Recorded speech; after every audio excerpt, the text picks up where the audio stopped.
La la la la la la la. La la la la la la la la.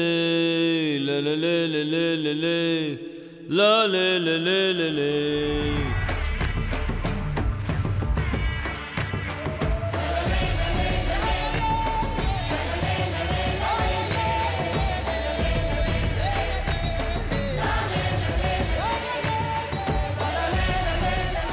I think with Save the Soil movement that you want to create, nutrition is something that is talked about more but not understood, not consumed at all. People are thinking of nutrition like they are a chemical factory and they're going to put something. Yes, this is the most complex chemical factory, but it is capable of creating things. It need not be fed those things. So you need iron, you don't have to put iron into the system. That's not the way it is made. It is capable of doing all those things if there is an organically rich, diet. Today, at least it's common knowledge that without the help of the gut microbiome, you cannot really digest the food that you eat.